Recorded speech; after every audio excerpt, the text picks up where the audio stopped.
everyone, Cat here with yeah. Well, he tucked himself in. He had mommy help him, and then he moved.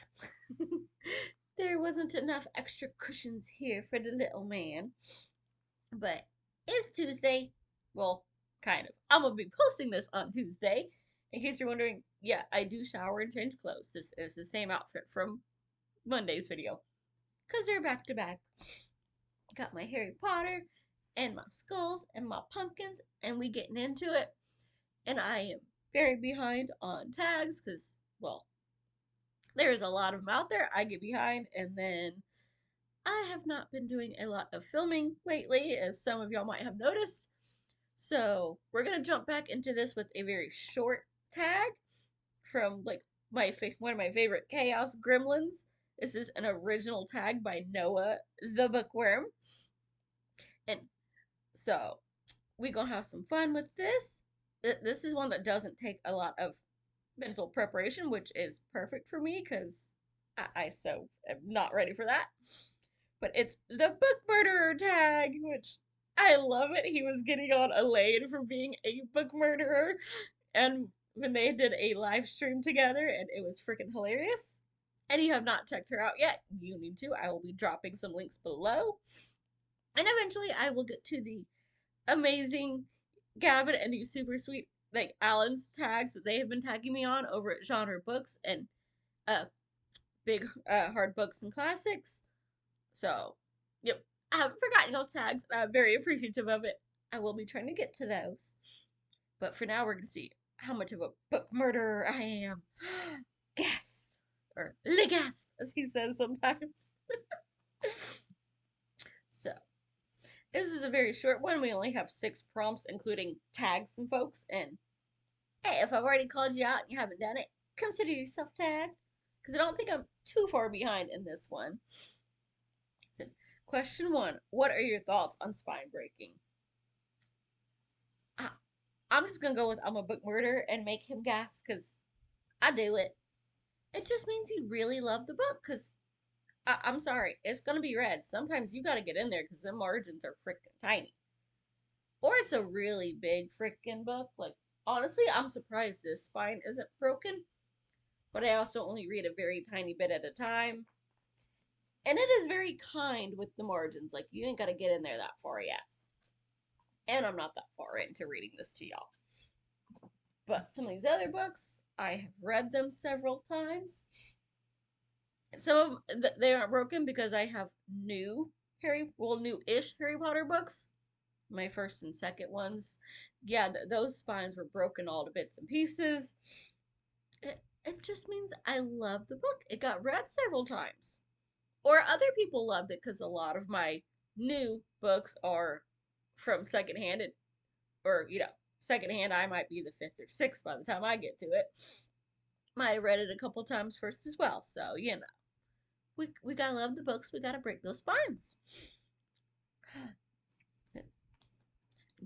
Question 2: bookmarks or dog earring pages? I love a good bookmark. Like, have you seen it? I got a Lord of the Rings. I went on eBay for these because I definitely did not have AOL back when the movies actually came out, and that's what this is from. And I really need to find someone to like laminate these because they're starting to kind of come apart there. And I have a really cool Harry Potter one, but it doesn't work really well because like you gotta kind of spread it apart. And then, oh, they sent me 2 of everyone, but it's like too heavy of a bookmark. But I stick it in there anyway. I have uh, for 1 year for Christmas, I got a Barnes & Noble gift card that is a Harry Potter bookmark. So even though that gift card is long since empty, I still have it.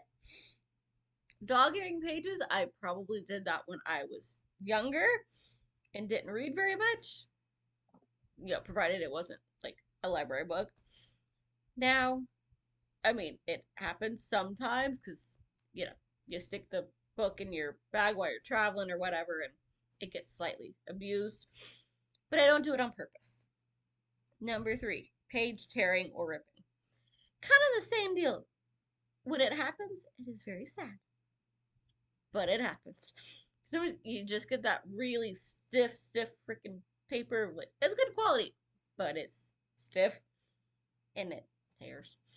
Thankfully, it's always been like, yeah, just a little bit of tear, like right at the bottom or something. But yeah, it's heartbreaking, but it happens. Or you get that on the other end of the spectrum. It's not stiff. It's just that crappy. Like, how do I freaking turn the page and it'll tear a little bit. But on purpose, that is just freaking blasphemy. If you're gonna destroy the book, you better be doing a rebinding, and I want to see it. Because the idea of that is really cool, especially because I have some where the covers are meh, but I would end up destroying the book, and I do not have the skills or the tools to do that. Number 4, writing in books. No. Part of the reason I love ebooks, well, one, I got a couple thousand books right here that fits even in my girl pockets. So I can highlight all of them. Ooh, this passage is really cool. Ooh, this one made me giggle. Hey, I've never seen that word before. Or I didn't remember to use that. I only see that on occasion, only in books. I've never actually heard it out loud. But writing in them, like, what if I end up giving it away? Or, also it kind of feels like I'm turning it into a textbook instead of like a fun novel to read. So, and there's just not really much room in there. So, like, what are you gonna do? Like, I'm not gonna mess up my books. I usually am pretty good at remembering stuff anyway. So, or at least I think I do. So, it's fine. I if it's really serious, I will get out a notebook. But again, then it feels like I'm like doing something for class. And that takes the fun out of it. 5, ripping covers and bookbinding. Well, I think we already covered that. That would be really cool. I've seen videos of them, like, that is freaking gorgeous. But I am never going to do that. And 6, who do you tag? Well, I'm not sure who I haven't called out that hasn't done this. So, I'm not sure if Farrah over at Bookstalgic has done this one yet, because I am also behind on watching all of these videos. And so, pretty much, if you see this and it seems cool, you're tagged. Go do it and then let me know so I can go watch it for it and see how much we lined up. We'll see if we can make Noah freak out that we're such book murderers. But I'm pretty sure most of us are not going to, be failing this because we're on BookTube. But sometimes you gotta do it a little bit or at least say it just to make him squirm because it's just so much fun. Sorry, Noah, but it's easy to make you squeak and squirm, and we all love it. Even if we do love our little chaos gremlin. So, yep. Go for it, check it out, and I will see you soon. Bye. Happy reading.